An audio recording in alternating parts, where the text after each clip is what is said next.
Mheshimiwa Rais akasema Mzee Mtei atakumbukwa katika msimamo wake, ujasiri wake, maono, uvumilivu na kupenda nchi na kupenda maendeleo. Mheshimiwa Rais amenielekeza kama mtendaji mkuu wa serikali kumuenzi Mzee Mtei kwa vitendo. Na katika kumuenzi Mzee Mtei kwa vitendo, nitumie jukwaa hili kumwelekeza Waziri wa Fedha na Waziri wa Ujenzi. Natambua serikali ilishaelekeza kujengwa kwa njia 4 kutoka Tengeru mpaka Kia. Walikuwa wanakamilisha mchakato wa manunuzi kipande cha Tengeru kwenda Usa. Jambo hili likamilike mara moja, ujenzi wa barabara za njia 4 uendelee haraka, kama alama kwamba leo Mzee Mtei alitukusanyisha hapa. Na mimi nitasimamia hilo kwa sababu fedha za kufanya kazi hiyo zipo. Lakini la pili, kwa maeneo korofi ambayo tumeona wananchi wanapata shida mle njiani na matuta ya udongo na madaraja yale, mkataba ulisema ujenzi ukamilike Februari 20. Nataka by Februari 20 mkuu wa mkoa simamia na Mheshimiwa Waziri wa Ujenzi asimamie. Ifikapo Februari 20 pawe pamefunguka, barabara hiyo itumike, sehemu ya kuenzi kazi, kupenda maendeleo na maono ambayo ilikuwa tabia na hulka na utambulisho wa mzee wetu Mtei.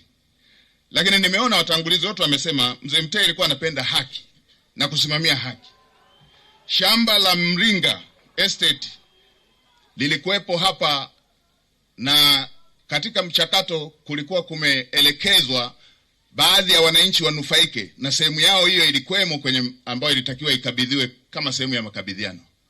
Niliambiwa wanunuzi Bajuta Estate na bodi ilipokaa, kuna sehemu walibadilisha na wakaingia kwenye mzozo.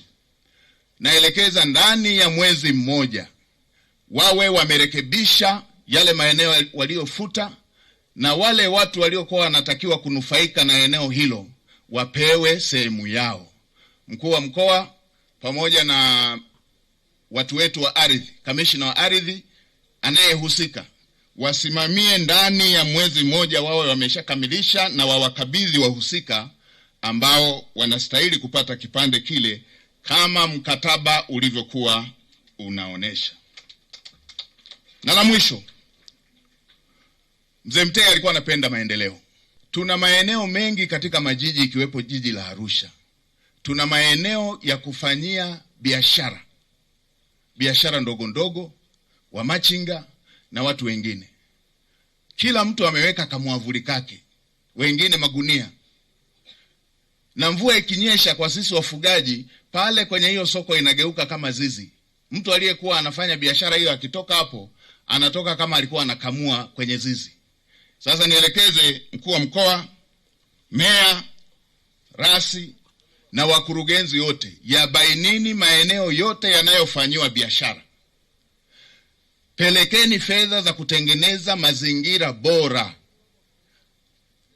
ya kufanyia biashara, yakiwepo mapaa pamoja na nguzo imara pamoja na sakafu zake. Na kote kuliko na majiji kufanyike hivyo.